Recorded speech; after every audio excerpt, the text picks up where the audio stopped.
1, 2, 3, 4, 5, 6, 6, 7, 8, 9, 10. Yeah.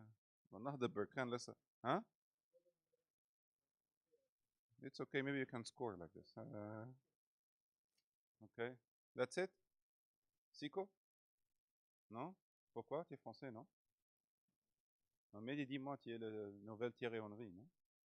D'accord. All right. So, good. So today there are a couple of things we'd like to discuss with you guys. Number one, I would like to give you a bit of an overview of what's going to happen after Paris Olympic Games for the ranking. There's too many questions. I know there's the WhatsApp group and for the coaches. I know there's a lot of hypotheses and a lot of ideas. But let me explain first of all the background. Why are we changing this? So when we started the ranking process, it was for Rio Olympic Games, if I remember correctly. And at this time, it was the first time WT does this, and we made an agreement with the IOC to do this for 4 years, ranking cycle. We had that, we started, and then the expectation that after Rio Olympics, we have to follow the rest of the International Federation and make the Olympic qualification over a period of 2 years, okay? But we asked for another exception, so we have used this for Tokyo Olympics, 4 years also. Now we ran out of runway, so we have to follow the 2-year path, okay? So there will be 2 cycles.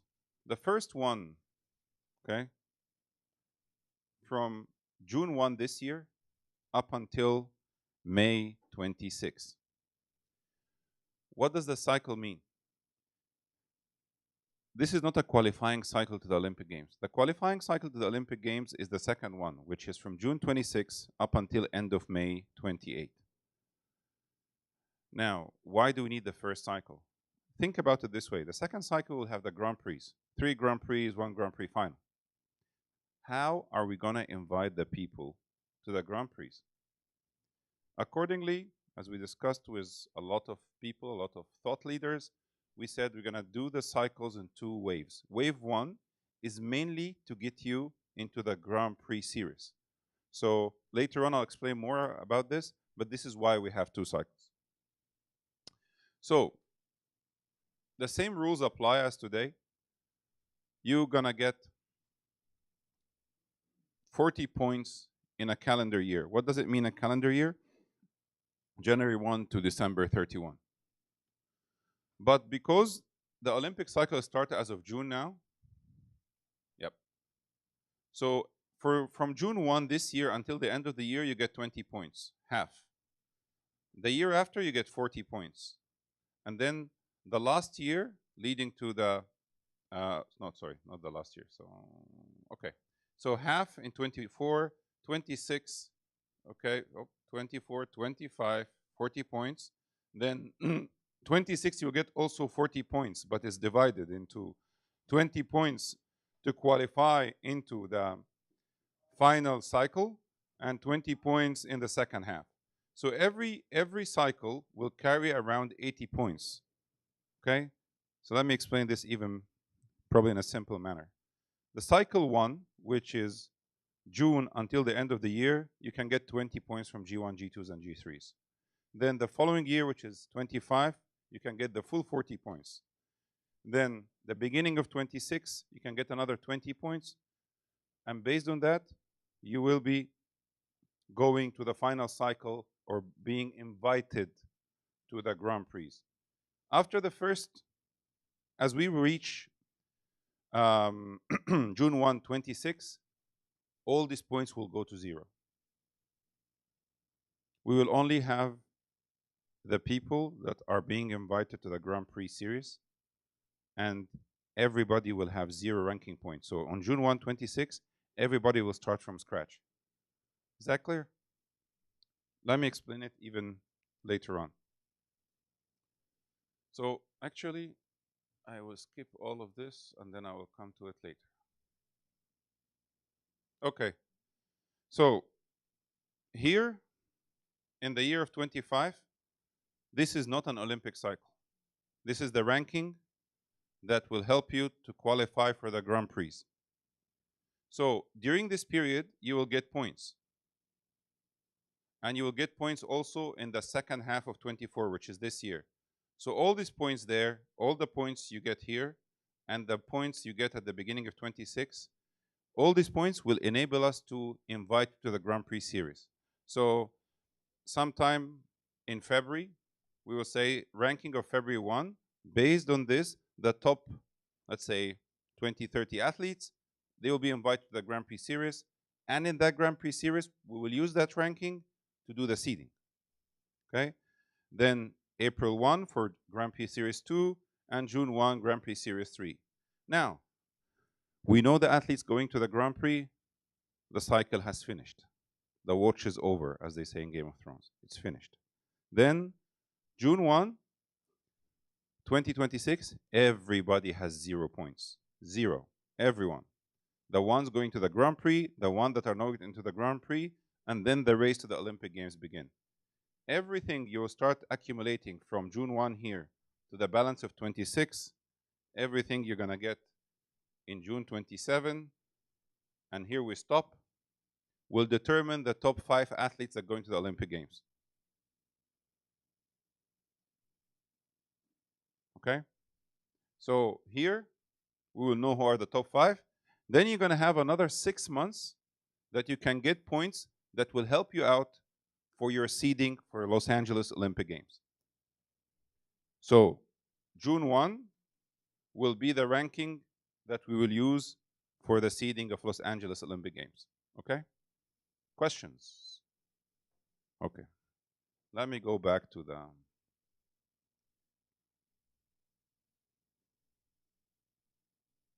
Okay.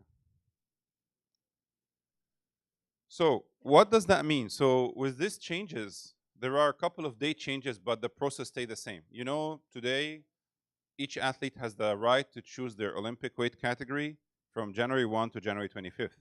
But now, since the cycle changed from a calendar year to June 1 up until end of May, we have changed the choice for Olympic weight category to be from May 1 to May 25. So May 1 to May 25 every year, as of next year, each athlete has the right to change their Olympic weight category. Okay?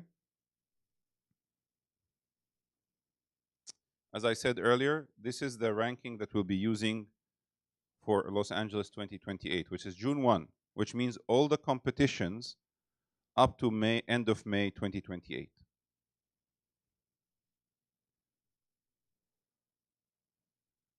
Okay.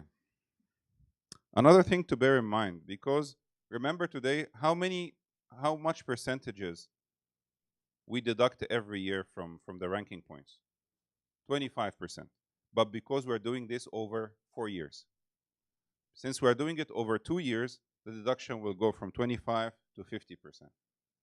Okay?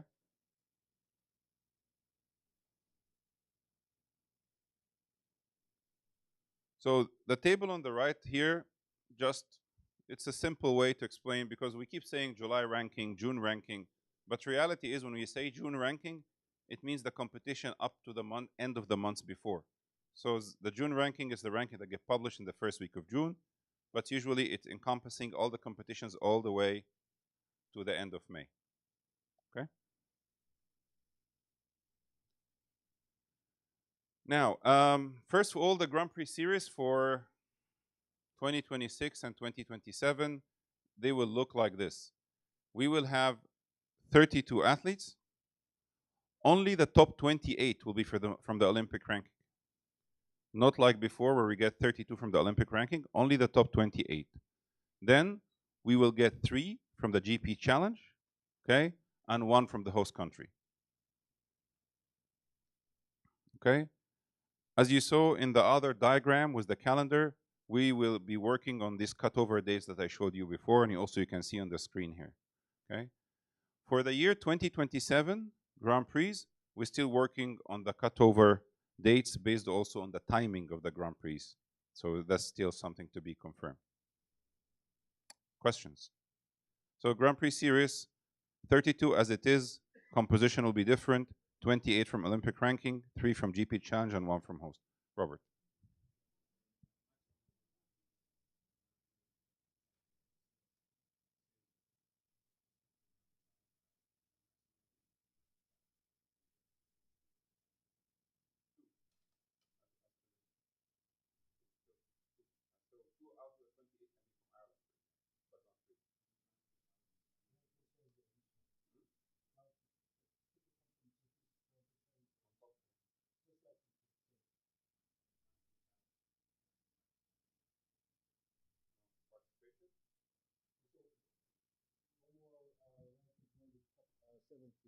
This is from number one.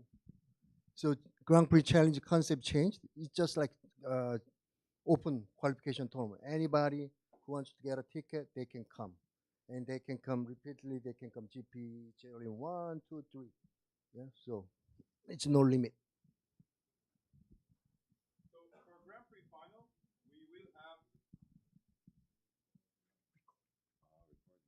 have recording in progress.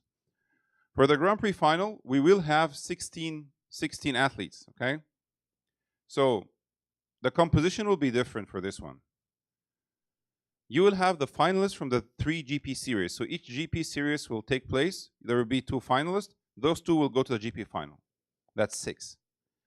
On top, you will have 10 athletes based on the November ranking, because GP final will take place in December usually. So November ranking will take the 10 athletes plus the 2 finalists in each Grand Prix series. Okay. Now, if you recall before, we used to give the host country 1 seat in every weight category in the GP final. That has changed. Host country can only choose 2 weight categories from the men and 2 weight categories from the women to be hosted in, similar to the Olympic Games. If you recall, for example, Paris 2024, France chose 2 women minus 67 plus 67 and 2 men, I think minus 58 and minus 68 if I remember correctly. Same thing will apply to the GP final. No more 4 and 4, it's 2 and 2.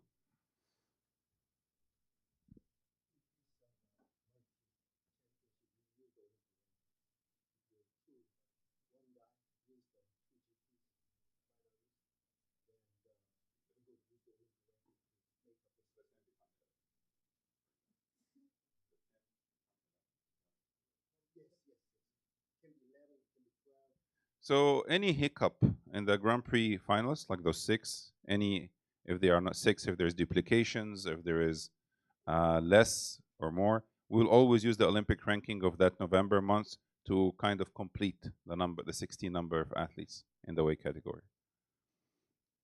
Okay. GP challenge. That's your questions. It's open to everybody. Okay. The event grade is G2, and this will come on top of the 40-point cap.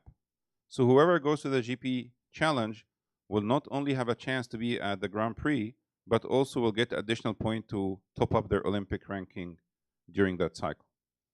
Okay?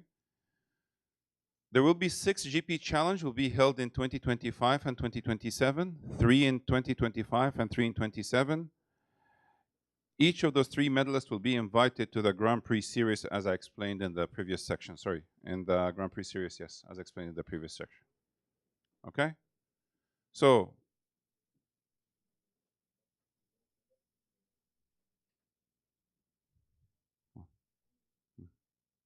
for the GP challenge, you go, you win, you get a seat in the Grand Prix series directly.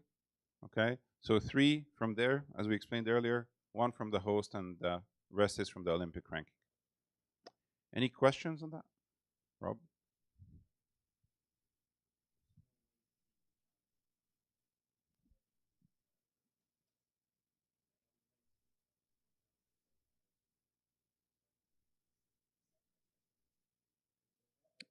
Well, it will go to the Olympic ranking. So it will not be held by the country. Yeah.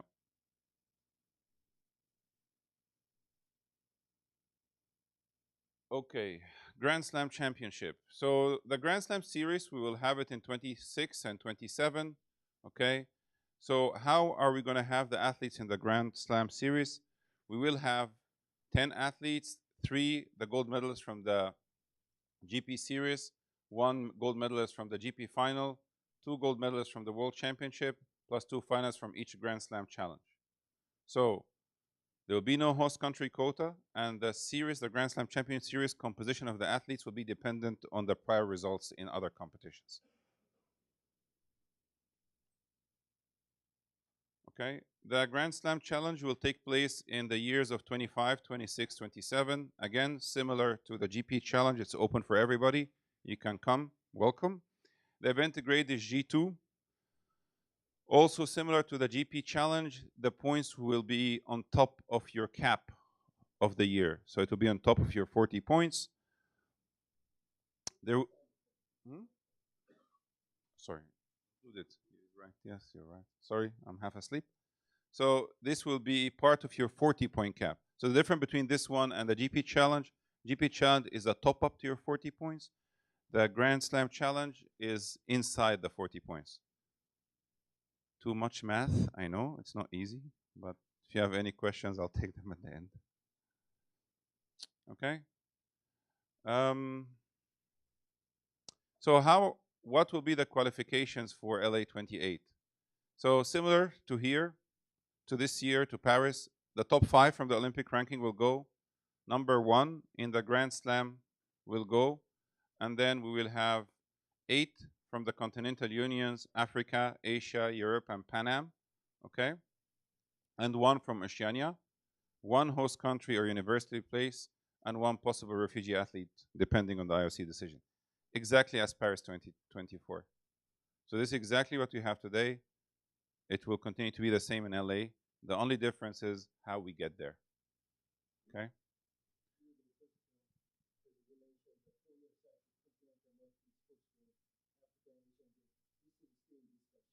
Okay.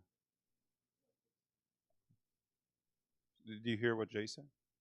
So saying there is a reference to the continental, using the continental qualification or 4-year cycle championship as a qualification tournament. We're still assessing the possibility of that in this continent. Okay.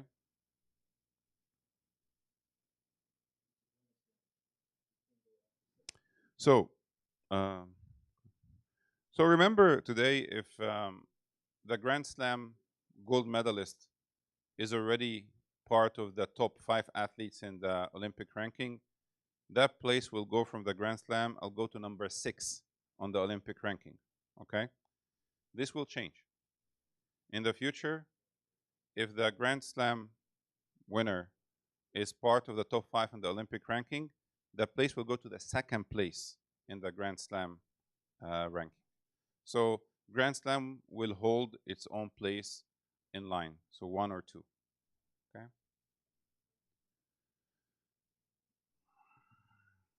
So I walked you through this as a first start. So any questions? Diego. Can you raise your voice so I cannot hear you?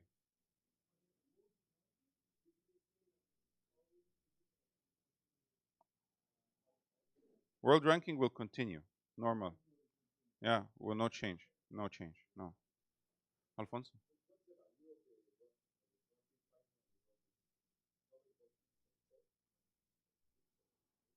Grand Prix final is 100, and the Grand Prix series is 60. Yeah. Same. Yeah. G3. It's not part of this one. So, ladies and gentlemen, welcome Jay Lee. No, I just want to mention, as you know, the Youth Olympic Games and the World Junior Championship, Continental Junior Championship, we give a certain point, half of a senior points. But since this ranking size becomes 4 to 2 years, and when we simulate it, these juniors will have too much advantages. Okay, they will come the number 1 to number 10, most likely. So we cut down the weight on this point. So before Youth Olympic Game was what? 100 points. Now we cut down to 60. And the World Championship is, I think, 70 points. Now new change will be 40 points. But Continental remains same as 20. So we put the less weight. I mean, it's still good to have a newcomers to give some starting point, but when you simulate, it's too much points, so we cut down. This will be reflected in ranking by law. So also, since we're mentioning ranking by law, there will be no more 25% seeding. Every competition will be seeded at 100%. Now we had 2 cycles. This is the 3rd cycle, 100% seeding in all competitions. Another thing is the President Cup. It's becoming G3 as of next year. So it will be 30 points, and the same rules apply. If you are in Pan Am and you are from Brazil, it's on top of your ranking points. If you are from Spain and fighting, it's included in your ranking points. No change in that end. The only change is that the value went from G2 to G3, so this is an additional 10 points for the President Cup. Okay? Ryan?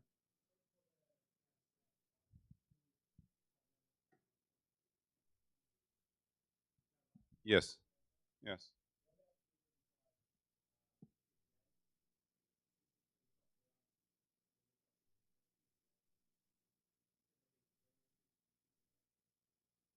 That's a good point. So we will look at them before. Okay. It will be how do you say that simple way? So you have 54 and 58, you have 63 and 68, and you have minus 80, etc. Minus 80, minus 74, minus 80. Each two will have places like 54, 58 will have places in minus 58. 63, he has no choice, has to go 68. So this is the way. If the person decides to do this differently, then you have to use another route than the world gold medal. It will go to the next one.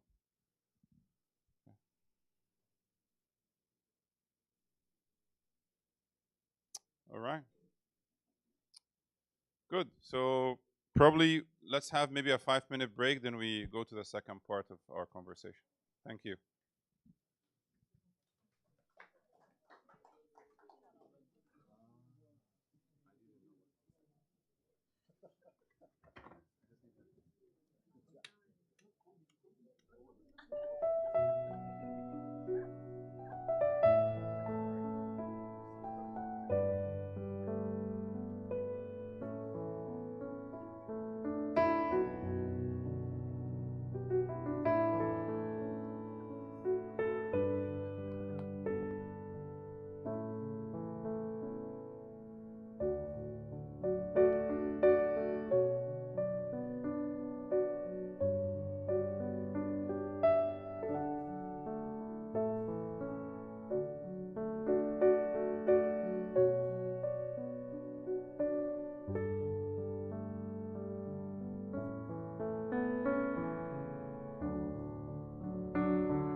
Okay, so everybody's back.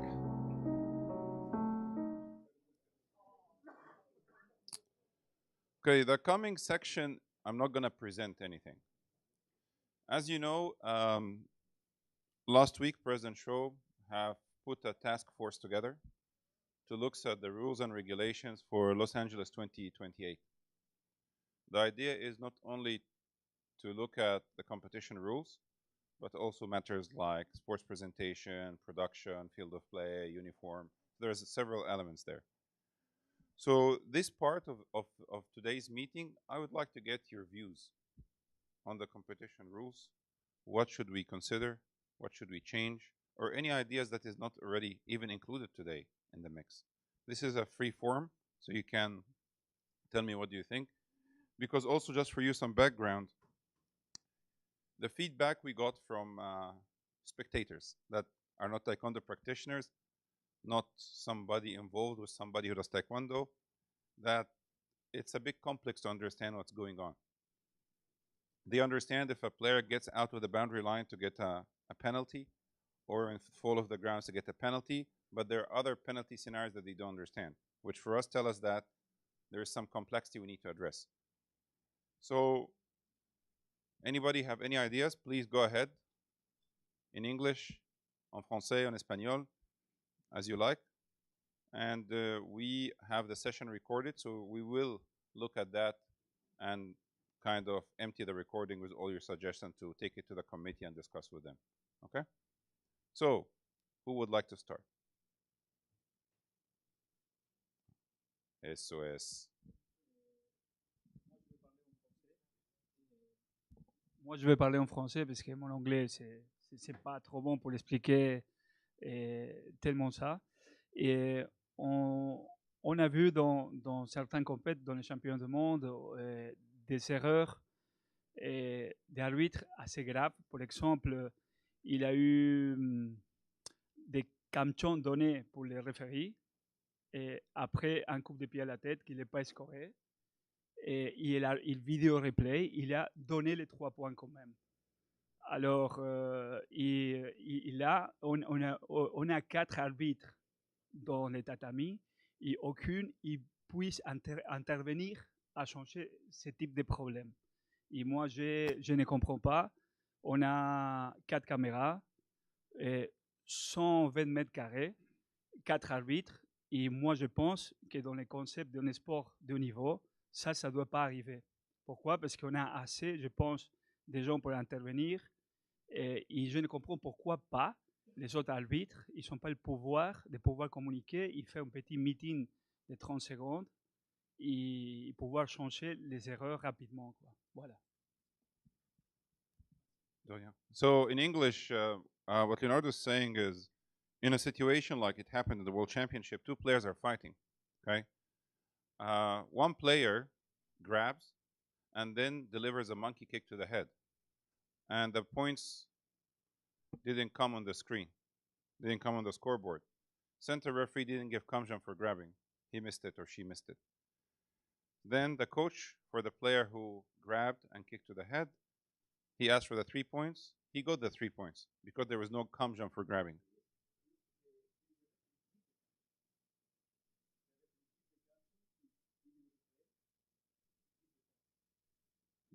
Impossible. This is a human error. But because there's 2 different things. One, the scenario I'm explaining, which is in that case, because there is no center referee kamjan, then the video jury has to give the points. Okay? Leo's point is, but there is grabbing. Why the video jury didn't say no? Because of the grabbing. Today in the rules, the video jury cannot do this because according to the corner judge, there was no grabbing. Even if he saw it on the video or she saw it on the video, it cannot intervene. So his point is, we should allow the video juror not only to review the part, but also similar to football, like when you're judging if it's a goal or not, you see if there was a foul happen before leading to the goal, and then you judge, right? Okay, good. Good. Any, Caroline?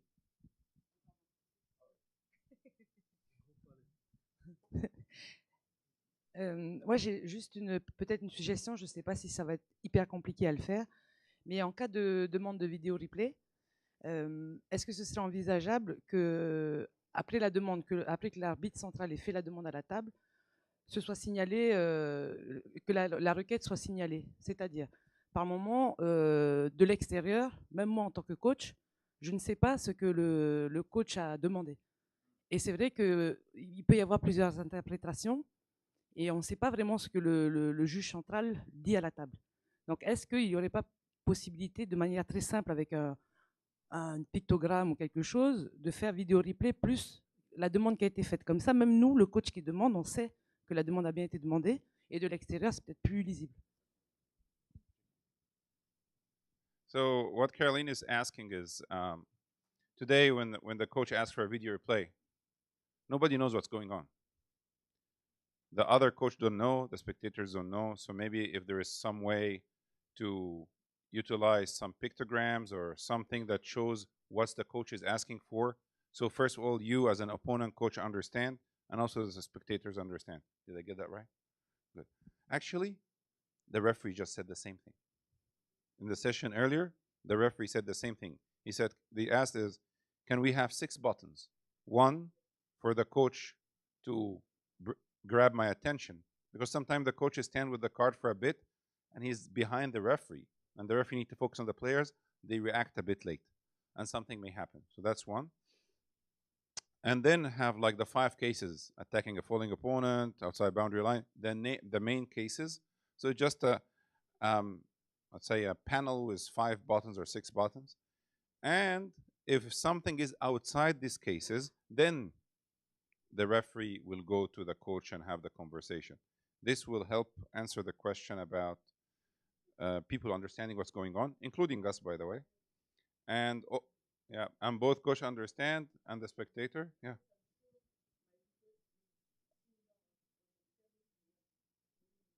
Okay. And also, sometimes English is a problem. So the coach doesn't need to speak good English or to explain it, but just press the right button. That's a good one. Yeah.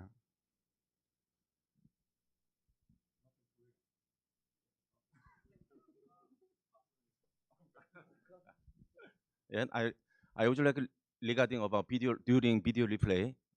Sometime raise your hand, video replay. Sometime center level doesn't hear, so game continue and sometimes get point something. So how about we change the system?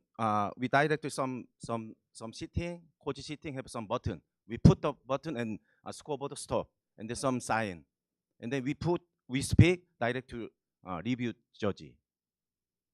And one more thing, and come back. I would like regarding head shot. Sometimes just touch. I think we take a long time about video replay. So I saw one game almost to 35 minutes. You return. Yeah, and then I think better we just give a point video replay for only face before, but not touching in headgear.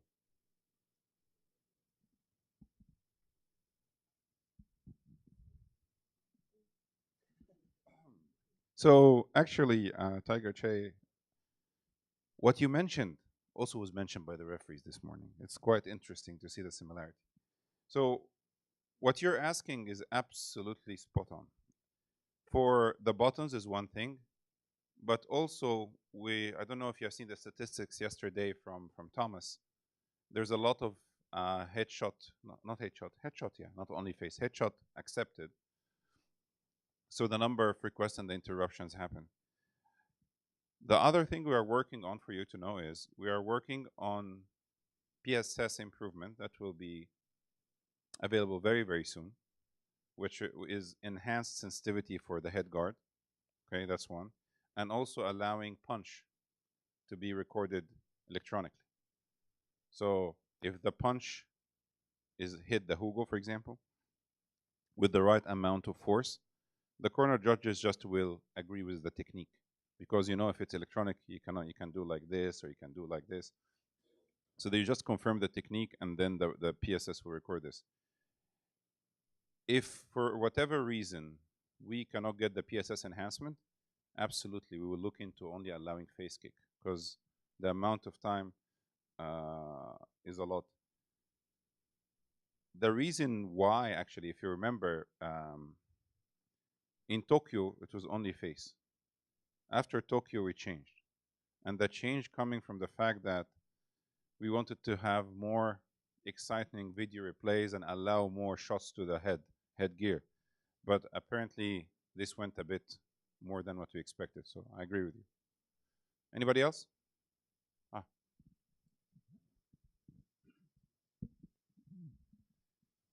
One thing that I think would be really good is to have either a mandate put in place where if you're hosting a continental event, that the host country uses either brand new chess gear or has a recertification program with this rigorous testing program so that the chess gear is actually properly working, because this year's Pan Am Championships was very difficult in that regards.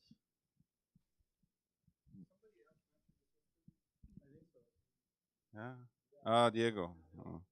Where was the championship? Where?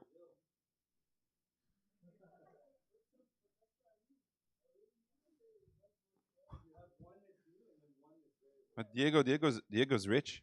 He didn't buy. Okay. So, mm. Yeah, I think you're right. I agree. We need to have some. Mm. We need to have some moratorium on the durability of the product, like how long or how many hours is. I understand it's not easy. I have to be honest, but we need to think of it. So we'll take this under advisement, testing, and also we need to have some, I would say, kind of expiration date on our hours, like after 100 hours or 1,000 hours. I don't know, but we need to have some limitations on that. Absolutely.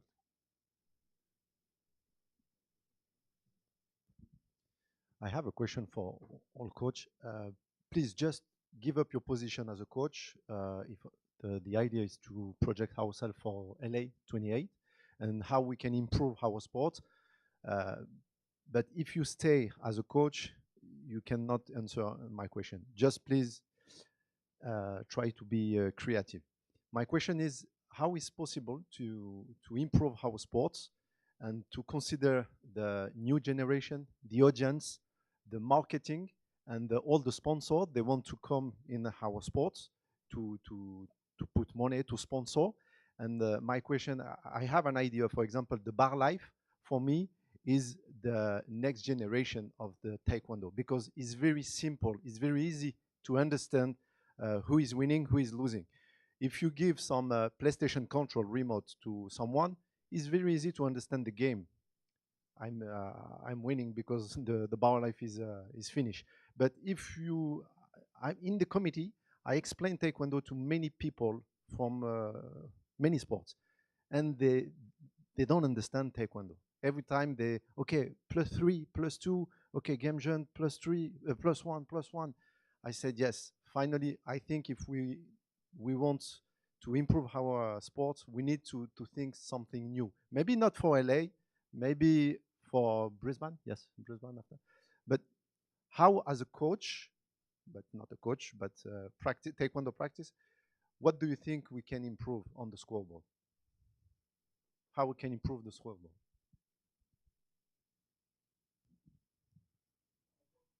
So the question is,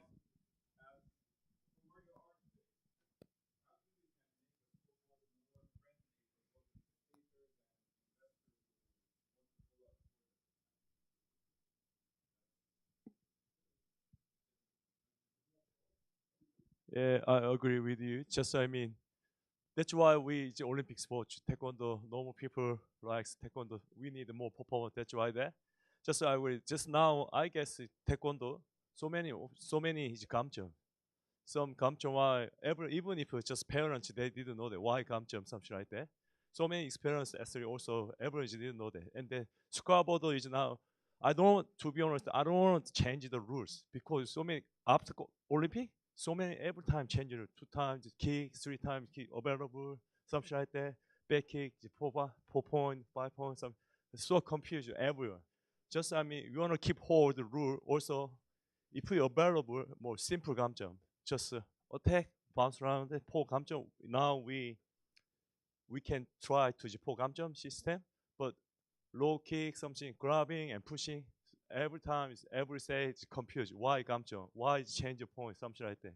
If we available, I nearly want to change the 감점, something rule, something like that. Yeah, just my opinion.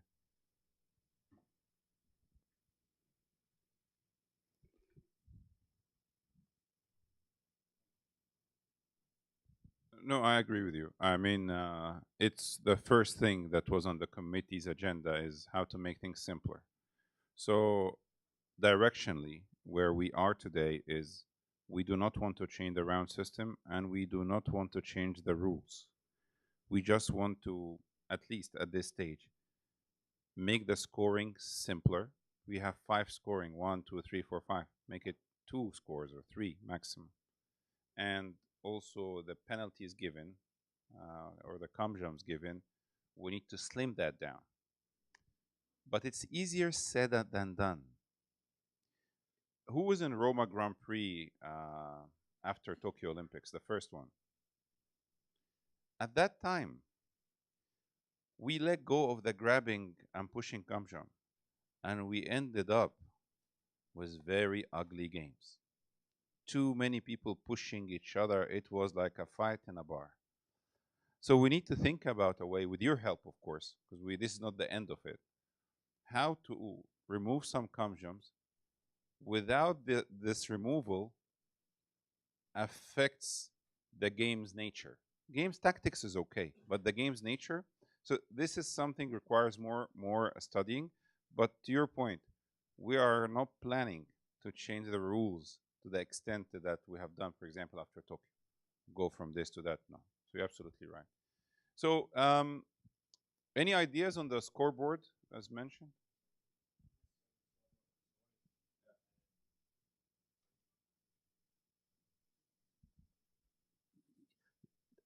A suggestion that would encourage greater fighting and less pulling and pushing. If there was reward for combinations, such as a window of time after a hit where the hit level was reduced to near zero. So someone would be encouraged to throw doubles, trebles, quadruple kicks. You get me? Yeah. Maybe there's a 1 second window where the yes.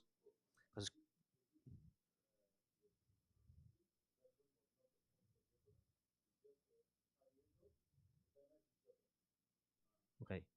Yeah, exactly. So it will encourage more spectacular fighting. If kicking below the waist is kind of accidental on the way to try to score an actual point, that it might be overlooked if it was a positive attempt at a kick. Encouraging doubles, trebles, I think, but the reduced hit level, so the system recognizes it, automatically shuts it down to like 1 for a 1 second window, and I think fighters will be doing less pushing and pulling. That's a very good one. It's like, yeah, he plays a Dugan, Mortal Kombat. No, actually, so let me try to say what Robert was saying one more time. So Robert's saying like an athlete goes kick to the hugo or to the head, wherever, the point scored, then the system will allow, like for a second or whatever time, that he will reduce the hit level. So for example, to score a point, you have to have a hit level of 30. So after you score that point, the hit level requirement will be 0. So you go kick, kick, kick, try to score more points. Is that right?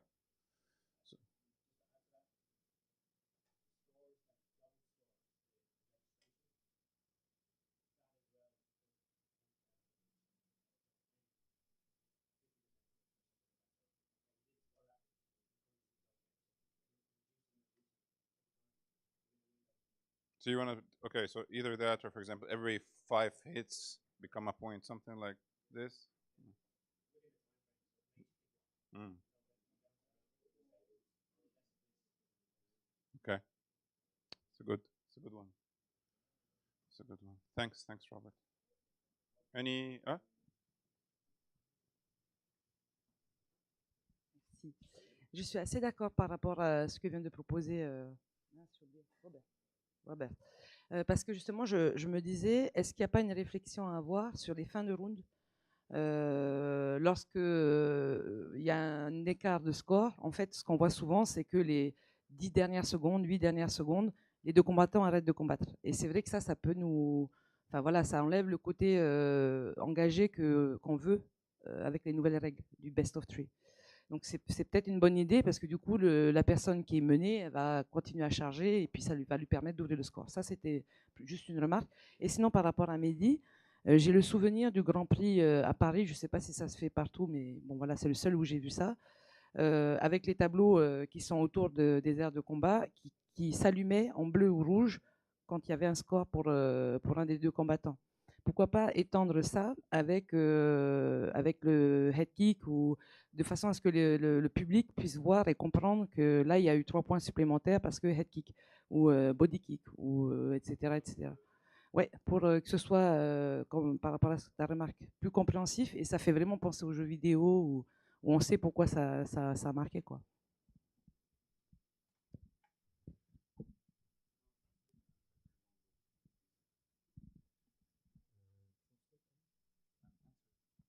So Caroline was asking about, there was two things she was saying.